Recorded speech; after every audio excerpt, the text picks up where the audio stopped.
Bom dia! Falando hoje aqui do nosso podcast História e Historiografia do Brasil República, iremos falar sobre um período muito importante do Brasil, que foi o período da hiperinflação, né?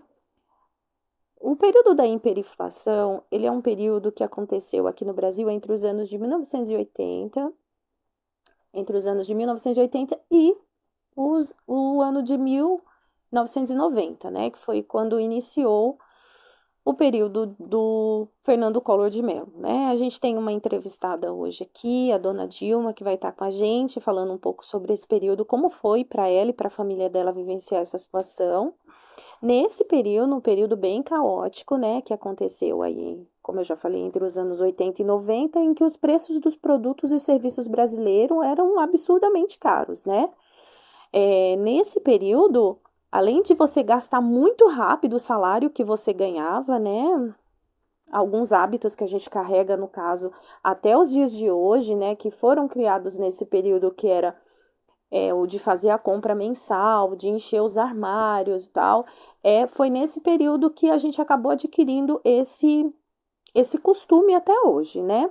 Fala um pouco pra gente, dona Dilma, como é que foi esse período para a senhora e para sua família? Esse período em que os preços ficavam oscilando o dia inteiro. Ah, foi muito difícil, né? Porque a gente ia para o supermercado logo cedo, porque se a gente deixasse para ir na parte da tarde, aí já era outro preço, um preço que até talvez dobrasse, né? E foi muito difícil mesmo. Chegava cedo lá no supermercado e já tinha uma fila de todo tamanho. Às vezes, entrando no mercado para comprar as coisas, umas coisas achava, outras não. Porque muita gente estava abastecendo, né, as dispensas, né? E a gente que não tinha muito, que era pouco, acabava ficando sem. As pessoas tinham medo, né, de chegar no supermercado e não encontrar os produtos, né? Era um medo muito grande. E acabava que isso acarretava também na questão de falta de alimentos, né, dona Dilma? Sim, com certeza. Era muito difícil. Muitas vezes você ia para comprar e quando chegava no supermercado, não tinha. E nesse período também vivenciou-se muito também a questão da fome, né, dona Dilma? Porque, é, como a senhora falou, essa variação era muito grande de um dia para o outro, né? Sim, com certeza. A gente morava na época no estado da Bahia e a gente morava no interior de pessoas muito pobres. E muita gente passou muita fome mesmo. Era fome, não era necessidade, não, era fome mesmo. Comia porque os vizinhos davam o que tinha, repartia, né? Porque senão morria de fome. Era um período difícil mesmo.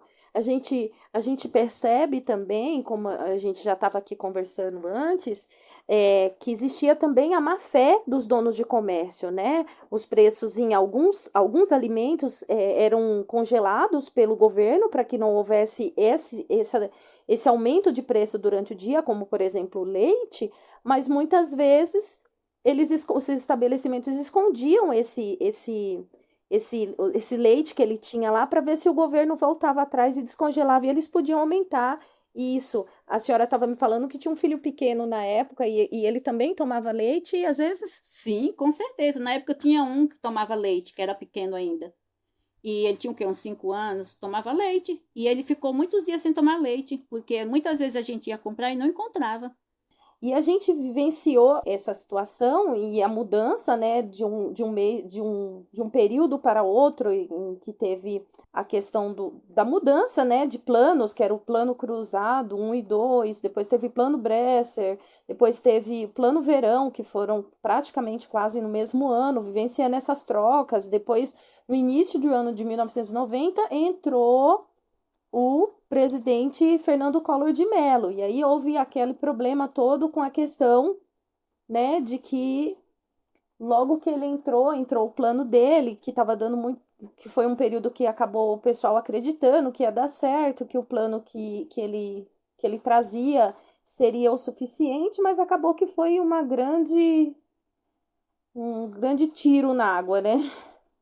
Como é que foi para a senhora essa questão do governo do presidente Collor, é a questão dos dinheiros que ficaram lá retidos nas contas e nas poupanças? A senhora teve algum problema com relação a isso? Com certeza. E atingiu mais quem? Os pobres, né? Porque o pouquinho que tinha foi confiscado, né? E aí a gente guardava aquele pouquinho que tinha na poupança, né? Pensando nos filhos da gente, que na época eu tinha 3 filhos. E esse pouquinho que a gente tinha acabou até hoje. É, e essa situação acabou trazendo muitos problemas para o Brasil. Ocorreu até o impeachment do presidente, porque achou que ia ter um resultado rápido e que ia ser bom para o Brasil, e acabou acontecendo do impeachment do presidente, né? E consequências que a gente carrega até os dias de hoje. Por hoje é isso. Encerramos aqui o nosso podcast. Espero que vocês tenham gostado e até o próximo encontro.